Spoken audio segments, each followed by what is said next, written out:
I genuinely can't wrap my head around how there is so much less concern for the Palestinian children, innocents who are being killed now than the Israelis.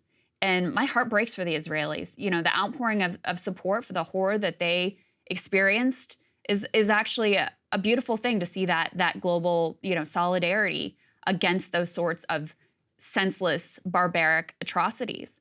But now that's exactly like one atrocity does not justify another. And that's already what's happening. I mean, already complete siege. Imagine what that's like to live with no power, no water, no food, no hospital, no ability to live, to leave.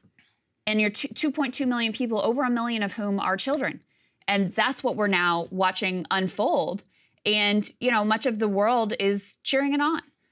Very little restraint. I did see Erdogan in Turkey, not someone I give a lot of credit to often, but, you know, his applying pressure. Well, he's an Islamist, that's why. And, applying pressure, also trying to be involved in some sort of like diplomatic discussions as well. But I don't think you have to be a quote unquote Islamist to just care about the humanity of the people who are on, you know, both sides of this border. I don't disagree, Crystal. Yeah. I think part of the reason why this is impossible to escape is, and from what I've seen in Israel, this is an existential fight for them. They're moving to eliminationism, and they point correctly to the Hamas constitution says that the death of the state of Israel. They're like, look, they don't want us to live. They literally want us to perish. We have no choice but to destroy them. And that's genocidal. Well, no, I'm not talking about Palestinians. I'm talking about Hamas. They're like, we have no choice but to destroy Hamas. Okay, listen, accountability for Hamas, 100% on board with that. No problem there. But when you say destroy them, I mean, they're not just destroying Hamas. They are killing indiscriminately civilians. And so, as I said, one atrocity does not merit another. And look, for me, the core rot here, outside of, you know, the terrorists who have their own agency and the atrocities that they committed, but it's an ethno-state that has, you know, increasingly moved to being an authoritarian police state vis-a-vis the Palestinians. And I don't know how this is just not a sustainable situation. You are going to continue to have this violence, death, terror, chaos. And that's why this is so difficult to watch unfold, because as you said, I just don't, I mean, Netanyahu and his party have already taken a two-state solution off the table. Mm-hmm.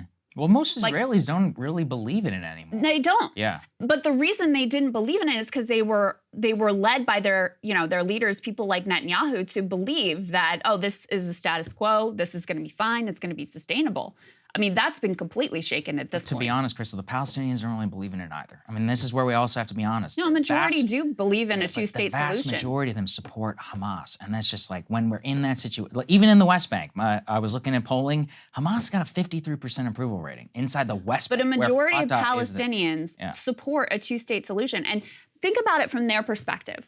How much time they've spent, a lot of time, including Hamas, as negotiating with the Israelis. Mm-hmm. And they feel like they have never been further from any sort of a peace deal. And they're right. They are right. So then, and you know, any sort of global protests in favor of like BDS or trying to apply economic pressure, oh, you're an anti-Semite. And so this, again, is like the horrors and the atrocities here. There is no justification for the tactics. But yeah, that's what drives people to support a terrorist organization like Hamas, is because you feel like, okay, we've been trying to negotiate and we've never been further away from getting out of this situation. The issue is they've never accepted a two-state solution in the past. I mean, they've had opportunities in 48 and in the 70s, in the 60s. They didn't support it. They thought that and look, I mean, I blame the Arabs as much. They always told the Palestinians, said, don't accept a two-state solution because we're just going to conquer Israel and then we'll give you guys your land back. And then they got their asses kicked in the Yom Kippur War, and we've basically been in the status quo since then. So look, I don't disagree, and there's plenty of criticism, I think, on the Israeli side. I absolutely break for Palestinians. I mean, it's horrible, that video that we showed. I don't think it's all that simple, though, is that in terms of, like, they just simply support it. We are in a situation now where I think the truth is that the vast majority of the Palestinian people support violent organizations like Hamas. Also, a lot of Israelis believe— But why? Well, yeah, I don't disagree with you, but we are where we are. Yeah. People are not just born. Think of those Yeah. little kids. Like, what kind of ideology are they going to support? Yeah. You know, where does ISIS, where do terrorist organizations come from? Like, it doesn't come out of nowhere. And so, yeah, in a way, it's like, yeah, it's not simple. It's very complex, and there's complex history, et cetera. But it also is very morally simply when you just say, like, I am opposed to war crimes by Hamas. I'm opposed to war crimes by Israel. And I see a lot more concern on one side of the ledger than the other side. I see a lot more care and concern for one type of life over another. And that part, I just can't, as you could say, the politics are complicated and coming to solutions, all of that is true. And the other part that I think is really simple is I think that if you have a state that's based on being an ethno-state, you're always going to end up in this horror of apartheid, which is exactly what they have inflicted even on the Arabs who live within Israel. You know, the occupation of the West Bank, the blockade of Gaza. I mean, these are atrocities and in violation of international law that Israel's committing all the time. And to me, that is also very morally clear and morally wrong. So in a way, yeah, it's complicated, all the nuance, et cetera, but you have to also have some moral clarity about holding both sides to account for their violations of international law, the atrocities they commit, and the war crimes they commit. And we're going to talk more about the discourse.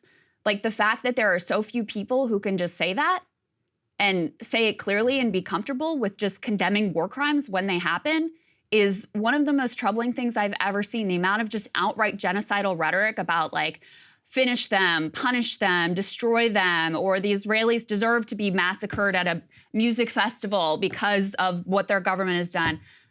It's despicable. I just can't even wrap my head around it. I think it's horrible, and I agree. I guess I'm only just trying to represent that I wish that people had the same level of concern I think that we're trying to represent on the show, but they don't. And when they don't, it's going to lead to mass bloodshed and to violence. And we have to kind of get into the minds of who these people are. And, you know, the reason why we are where we are here is both populations genuinely feel as if they cannot coexist with the other side. And there's a lot of blame to go around, absolutely a ton. The more the crackdown has happened in Israel, it's, you know, created more polarization inside of Hamas, which has led to more polarization inside of Israel.